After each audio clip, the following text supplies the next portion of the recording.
Khwaja Farid university of engineering and information technology design thinking کے حوالے سے 2 روزہ تقریب کا انعقاد کیا گیا، جس میں اساتذہ، سٹاف، طلباء اور طالبات نے شرکت کی۔ رپورٹ کر رہے ہیں رحیم یار خان سے bureau chief A1 T V Mahmood Saqib Solangi.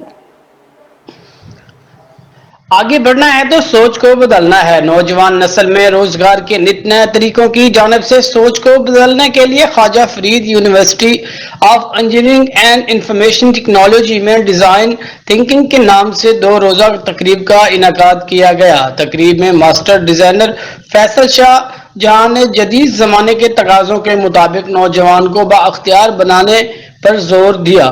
2 روزہ تقریب میں اساتذہ، طلباء و طالبات کو آگے لے کر جانے کے لیے نت نئے طریقوں کے بارے میں آگاہی دی گئی۔